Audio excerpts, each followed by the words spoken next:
Tá na Comórtais amhránaíochta ar na Sean-Nós I measc na bríú imeachtaí ag Oireachtas na Samhna a bheith ar siúl I mbliana ag go láine ag deireadh na míosa seo, agus tar fear óg as bell firste in san amíocht ag Comórtais na mbliana seo mar tá Hugh Corcoran, agus ornaí tradiisianta den Scoil Geraldine Bradley as ar dwatha.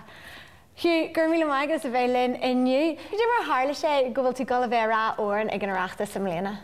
Wel, sy'n rhaid o harli, Milene gyda'r na cyr don yma grwri sgartrym lewan, sy'n leir o'r rôn yma gwy. Agus dyrch o'r gwrw sy'n gestach yw clar i enw fa werni yn olw, na'r hiol o'r iew. Sy'n Oireachtas agus fi cwygr as gyd o'r gol o fe hiol, agus cynwain as gaeltart, ti mwydyn gaeltart, agus ficsid mehen gyda'r. Agus an rud gcónaí dúlagat na hOran? Bhí dúlagam a gcónaí ins na hOran han Sean-Nós in ceáil mar a sgurra, you know. But caiim a ráit nar a hosim a fólam Gaeilge, hosim a fólam Sean-Nós a gnáam céarna, agus ar dús baie níor heag me a bhí ma fólam le Dimric, múnsir den chéad scaie bhíon, agus hag si gyd war alles dwi fan Sean-Nós agus fan Gaeilge. So nar a hosim a fólam Gaeilge fi dúlog am a gcónaí in ceáil tradiisianta agus Sean-Nós agus heag me cé go táhairte sa bhí sé. Agus amhail tú nervheiseach fan Comórtais ag an Oireachtas? Well, táir an áie, tá ma gcónaí nervheiseach nar a bhí ma ceáil nes gymín couple of jahastí agam better, but ní ma deanna go mééis sin agam rivan Comórtais seo. Meister scoile man tír sean slí, agus deir siad is tarí gur mór lamrí.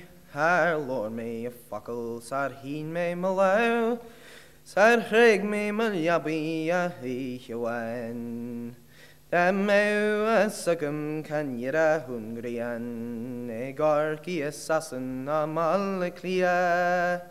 Chéad míle farige go now hi an jeden a go acam an nainir sé gyd I hiar. Well, Hugh, tá muid ag dúil go mór le tú eáil ag an Oireachtas gur míle maigas bheith leirslinn inniu. Geraldine, tá tú chéan ag ceáil le fada, ach seán chéad urdeit a gáil isteach sa Comórtais an Oireachtas? Seán chéad urdú. Im líana chin me go raithn isteachán. Bhí me smuitiú a ribh seo ach Im líana dúirt me am héan seo hé an blian dús a gáil isteachán.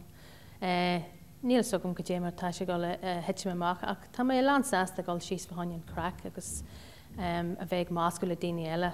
Agus cén óir na bheith tú canú? Bé mé canú ag an Comórtais sin an tóran ag an fphobal dónaí. So tá mé dúil go mé sé go raithí sé go mai.